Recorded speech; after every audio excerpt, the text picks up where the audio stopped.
And here we go. We'll obviously do a live section first and then into a couple of embargoed sections. So I don't think we're joined by Anita from PLP. So we'll kick off with Dharmesh from Sky.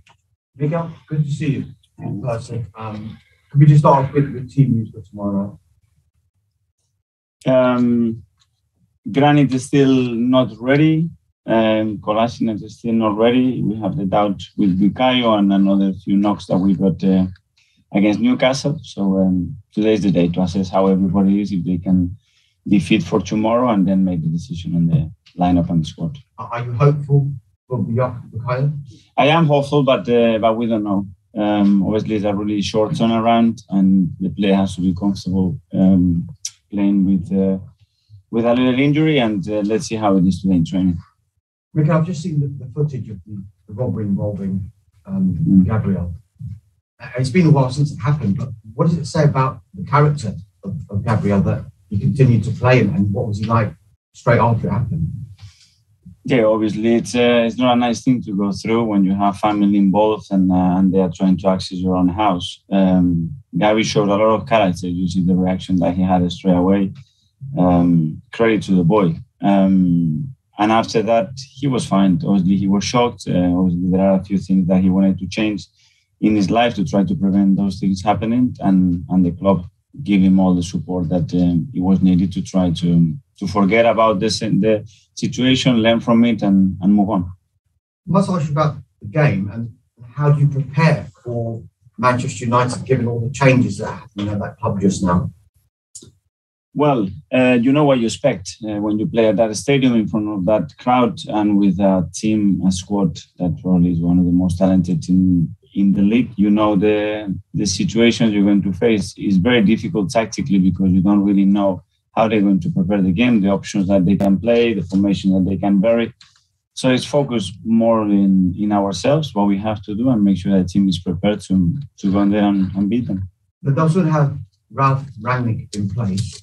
Have you followed his career at all, and has he influenced you at all in how you manage? Well, he's been one of the top coaches in every involvement he had in the game, not only in coaching. He's made some radical changes in some areas, and he's a really interesting person in football world and a really interesting appointment for the club.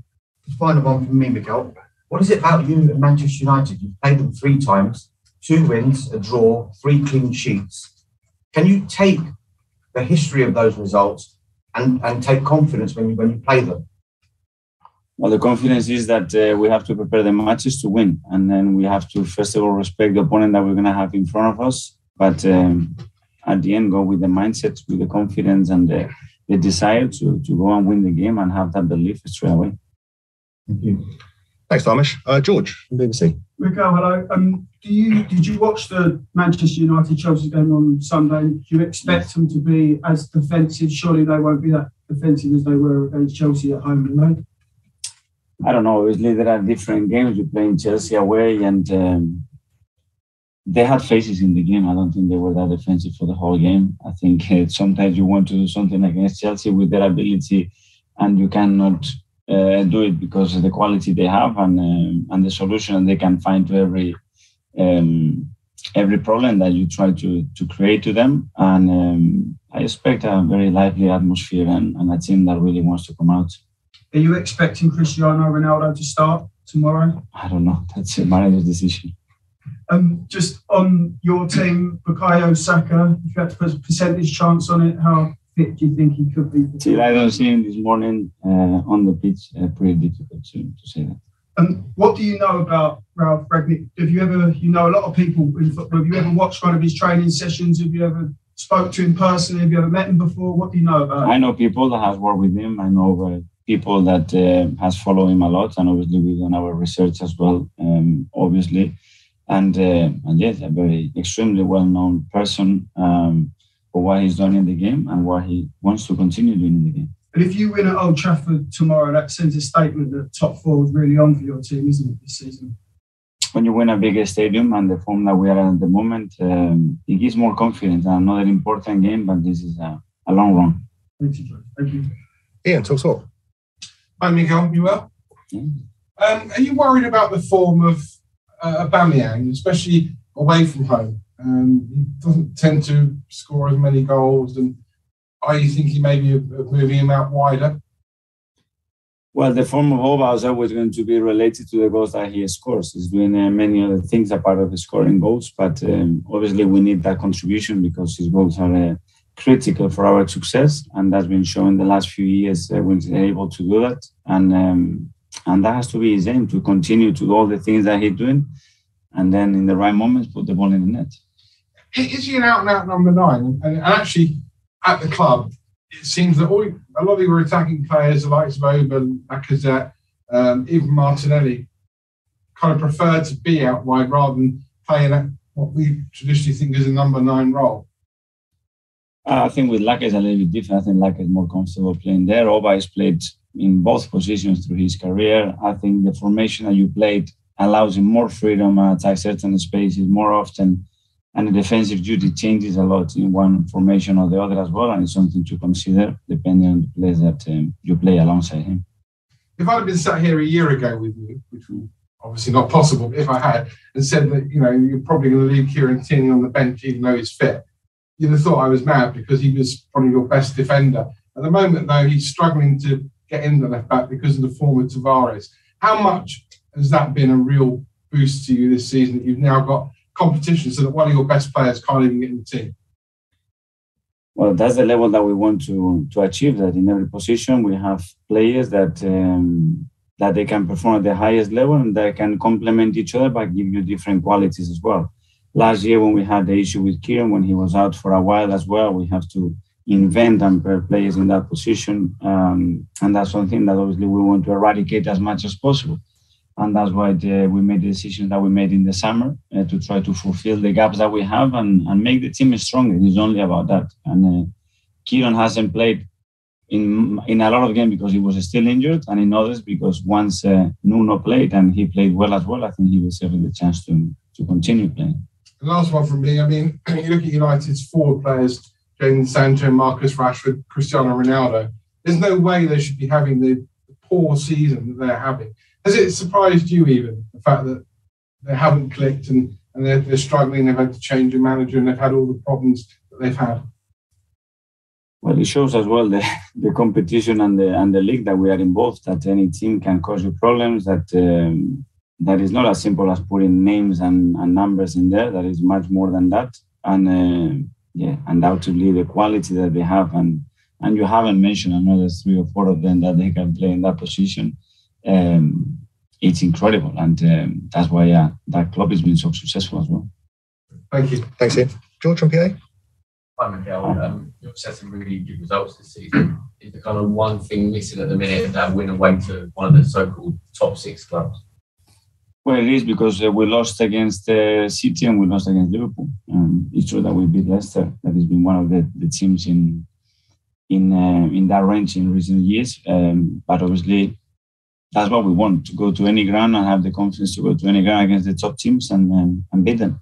You managed it at Man United last season, didn't you? I guess from your own point of view, is it doing that on a consistent basis? Absolutely. Get Arsenal to where you want. And that's what we have to try to do. And it's not about doing it once. I think when we won last year, Arsenal didn't win there for 17 years. So obviously that cannot happen if we want to be at the top level.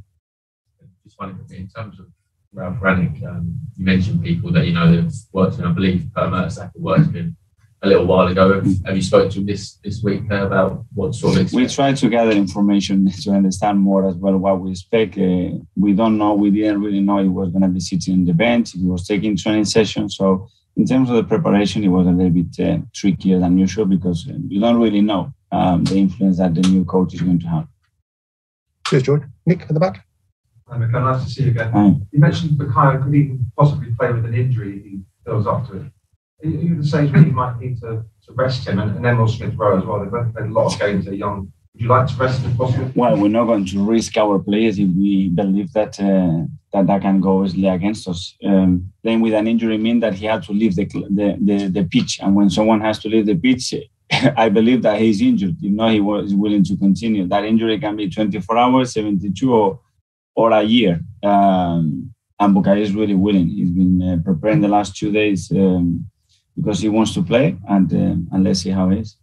he's such an important player now, isn't it? It'd be very difficult to keep him out many games. It is very important, but as well, you see the importance of Gavi when he came on.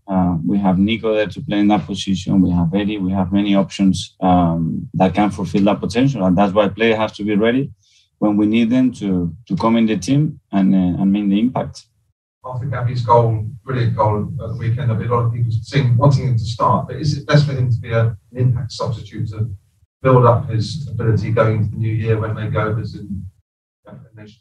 I think it's part of the pathway, and I understand that we want to play all the players, but we can only play 11 of them. We have such a young team, and we have to find the right pathway with the right timing within the pathway, because it can look in a very different way, and it's very clear what we want to do with Gavi, and his determination is absolutely top, and he will continue to do that. At the moment, is it an impact substitute, if that's the right term, the best role for him? He has the capacity to start games, no doubt about it. Cheers, Nick. Charles from Goal.com.